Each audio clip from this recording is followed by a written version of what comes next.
I'm going to ask you about some personnel, some of your teammates, okay. and if you could share some memories. Let's start with Bart Starr. Well, what can I say? He's one of the greatest people I've ever had the opportunity to meet.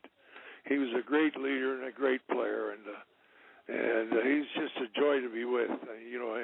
Bart was a complete team player, and he got the good push down in Alabama, of course. And I don't know if Bear Bryant was there or around in those years with Bart, but anyway, he was our guy. And when Vince came in, I think that's one of the reasons he came to Green Bay, because he saw the talent that we had, and in his mind, he thought he saw some pretty good talent. But one of the guys that he really, had to zero in on was Bart. Because, you had to have a quarterback, especially in those days, to lead your team. And if you weren't winning, you didn't have too good a successful quarterback. Usually, if you looked around in the 50s and 60s, if you won, you had a good quarterback. We had one of the best of all time. I mentioned to you before we started the podcast that I had an interview with Jim Taylor a few days ago. Memories of playing with Jim Taylor. Well, Jim Taylor was one of the great running backs of all time. He was tougher than hell, and he was a strong running back. Jimmy came out of LSU and was a runner in the SEC, and they played tough football back in those days. And Taylor was he was rough. He liked to play rough, and he played well rough. It was tough. He was a tough son of a bitch to tackle, boy. Jimmy was one of the best from a position to the line of scrimmage. There wasn't anybody better because you couldn't tackle him. You never tackled him behind the line of scrimmage. Taylor would break at least one tackle almost every time he ran the football.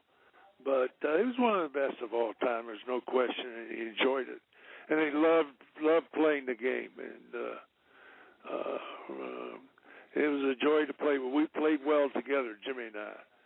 And I told him, I said, look, I'm going to block for you, and I think you're going to enjoy that. But I'll tell you one thing. When you got a block for me, you do the same damn thing. And he did.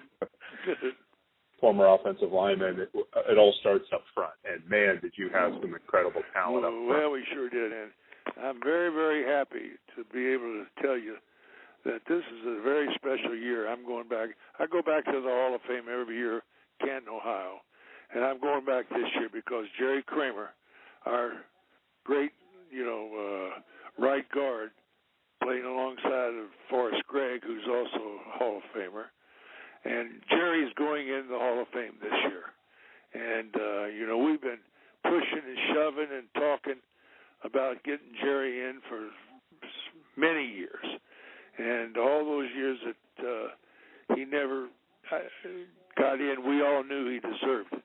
Well, the NFL did the right thing in bringing him in, and he's going to be one of the inductees this year, and I wouldn't miss it for this will be one year I really look forward to going back. Long overdue. That's one of my pet peeves is the guys that built the game, that played in your era. Guys nowadays don't know about the guys that built the game. That's true. And then when you look at the NFL Hall of Fame and how the senior committee gets one guy a year, it's a joke. It should be skewed where you only get one guy for the modern day game, and you get to put more guys that built the game in the Hall of Fame. That would be good. That would be a good idea.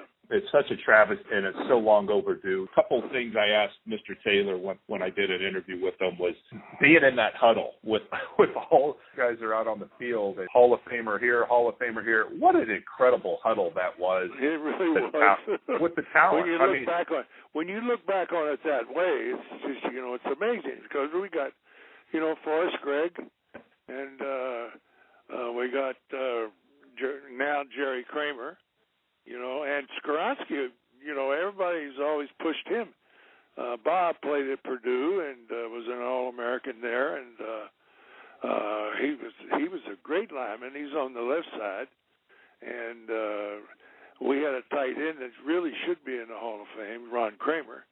Of Kramer was All-American in high school in basketball and football at the University of Michigan, probably one of the great athletes of all time at that university. And I think if he were around, there'd be people talking about him getting in the Hall of Fame because he was that good.